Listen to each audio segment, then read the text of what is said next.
when that movie came out. Was anything cut from that film? The studio actually legally couldn't trim it. They couldn't cut anything. There's a moment in Blazing Saddles that has been sitting in plain sight for over 50 years, and almost nobody caught it. Not the critics, not the film scholars, not even the die-hard fans who have watched the movie dozens of times. It's not the bean scene. It's not the fourth wall break. It's something quieter, stranger, and in many ways more interesting than anything Mel Brooks deliberately put on screen. Once you know what to look for, you'll never watch this movie the same way again. Blazing Saddles came out in February of 1974, and it hit American audiences like a bucket of cold water to the face. People laughed. People walked out. People came back the next weekend and brought their friends. It earned over $100 million at the box office at a time when that figure was almost unheard of for a comedy. It became a landmark, a touchstone, a film that people still argue about at dinner tables today. And yet for all the analysis, all the retrospectives, all the documentaries and anniversary screenings, one specific moment slipped through the cracks for decades. That's what we're going to talk about today. But before we get to the blooper itself, you need to understand the world this film was born into, because context is everything with Blazing Saddles. You can't separate the mistakes from the meaning without first understanding what Mel Brooks was trying to do and how close the whole project came to never existing at all. The America that made this film necessary. By 1974, the United States was exhausted. The Vietnam War had dragged on for years and was winding down in a way that felt more like collapse than conclusion. The Watergate scandal had torn open the presidency, and Richard Nixon was weeks away from becoming the only American president to resign from office. Trust in institutions was at a historic low. People were angry, cynical, and hungry for something that told the truth, even if it told it sideways. Hollywood westerns had spent decades building a mythology around the American frontier. Cowboys were noble. Heroes were white. The landscape was vast and clean and full of promise. Indigenous peoples were portrayed as obstacles. Black Americans were almost entirely absent from the genre, except as background figures. The Western was, in many ways, the most carefully maintained fantasy in American popular culture, a story America told itself about itself. Mel Brooks wanted to set that fantasy on fire. He assembled a writing team that included Richard Pryor, the most uncompromising comedian of the era, along with Andrew Bergman, Norman Steinberg, and Alan Unger. Together, they constructed a story that placed a black sheriff at the center of a western town full of people who despised the idea of a black sheriff. The comedy came not from mocking the victims of racism, but from exposing racism itself as something absurd, fragile, and ultimately ridiculous when held up to the light. The studio was nervous from day one. Warner Brothers had agreed to finance the film, but that agreement came with considerable anxiety. This wasn't a gentle satire. It was loud, aggressive, and deeply uncomfortable in ways that even progressive audiences weren't entirely prepared for. The script used language and situations that no major Hollywood studio had put on screen before, at least not in a comedy. And Brooks had negotiated something that made the studio even more nervous than the content: final cut authority. He had it written into his contract. Warner Brothers could not legally alter the film without his approval. That detail would become extremely important before the film ever reached theaters. A production built on controlled chaos. The casting process for Blazing Saddles was, to put it diplomatically, eventful. Richard Pryor had co-written the script and was widely understood to be the natural choice to play Sheriff Bart, the film's lead. He had the timing, the intelligence, the edge, and the specific kind of fearlessness the role demanded. But the studio refused to insure him due to concerns about his personal history, which included a recent legal incident. Without insurance, production couldn't legally proceed with him in the lead. So the role went to Cleveland Little, a Broadway-trained actor with extraordinary comic instincts and a gift for underplaying material in a way that made the jokes hit harder. Where Pryor might have brought explosive energy to Bart, Little brought precision. His performance is cool, slightly amused by everything happening around him, and absolutely grounded. That groundedness was essential in a film that was constantly threatening to fly apart at the seams. Little's composure was the anchor. The supporting cast came together in equally turbulent fashion.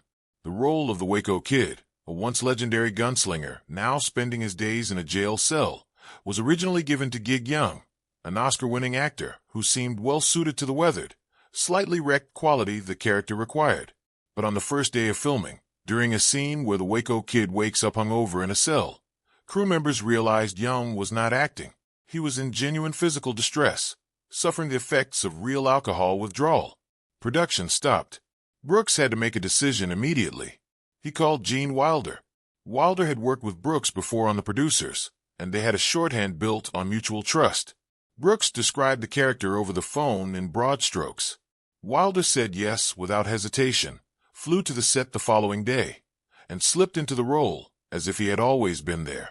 His performance as the Waco Kid became one of the most beloved elements of the film, a masterclass in deadpan delivery and effortless chemistry with his co-star. The fact that he had less than 24 hours to prepare arguably made the performance better. There was no time to overthink it. Wilder simply showed up and was present.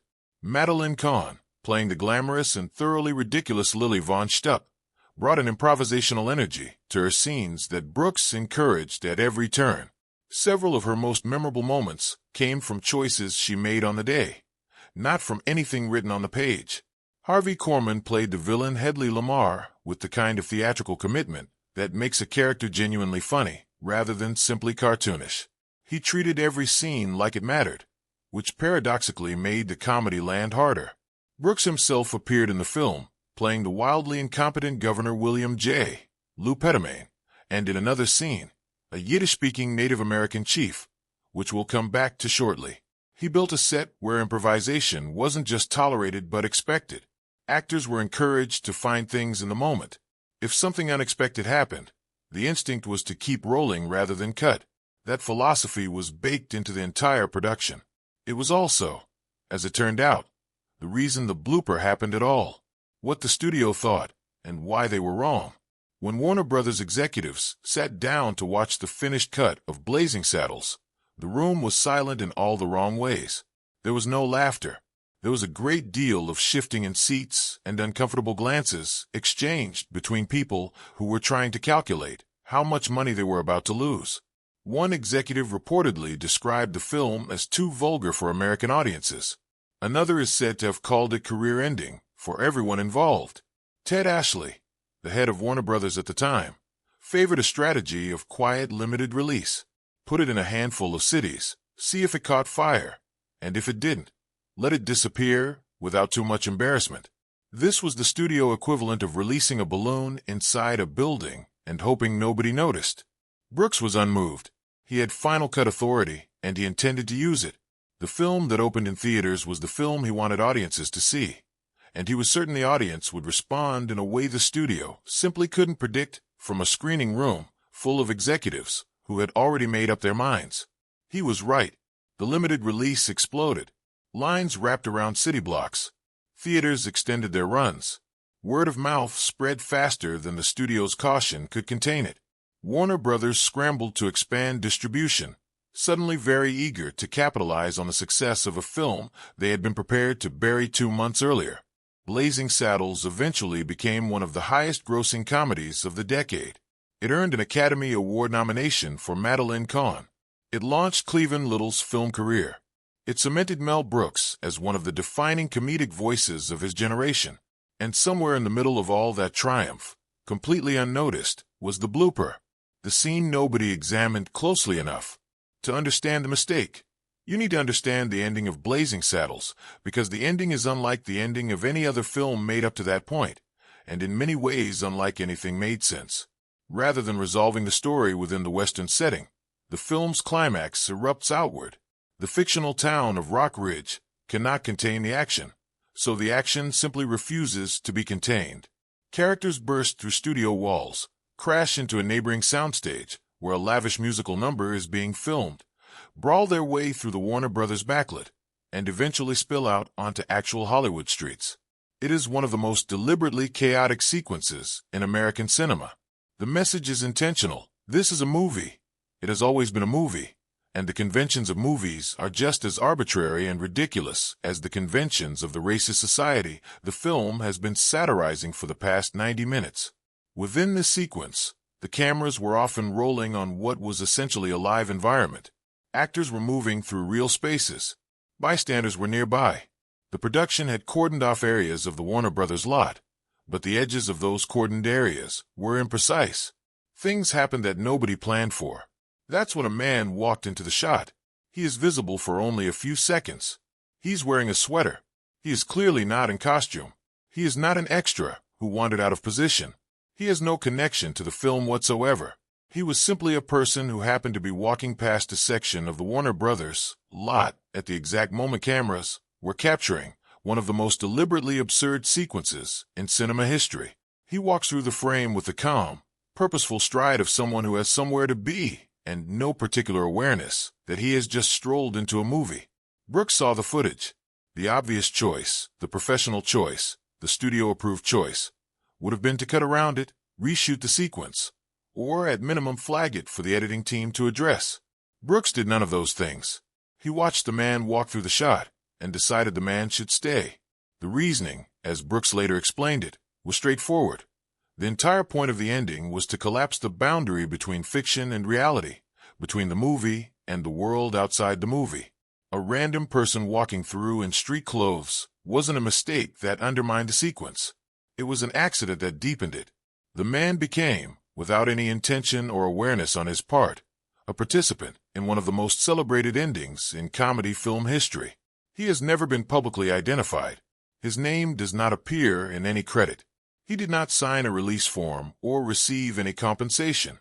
He simply walked by at the right moment, and Mel Brooks decided that was enough. Why this matters more than it seems. It would be easy to look at this story and file it under amusing trivia. A person walked into a shot. The director liked it. End of story. But the reason this blooper says something genuinely interesting about Blazing Saddles goes deeper than the anecdote itself. Most Hollywood films treat the boundary between intentional and accidental as something to be aggressively maintained. Bloopers are errors to be corrected. Unexpected intrusions are problems to be solved in post-production. The finished film is supposed to represent a carefully controlled version of reality, even when the film is set in a fictional world. The machine of professional filmmaking is designed to eliminate accidents. Brooks operated from a different philosophy entirely.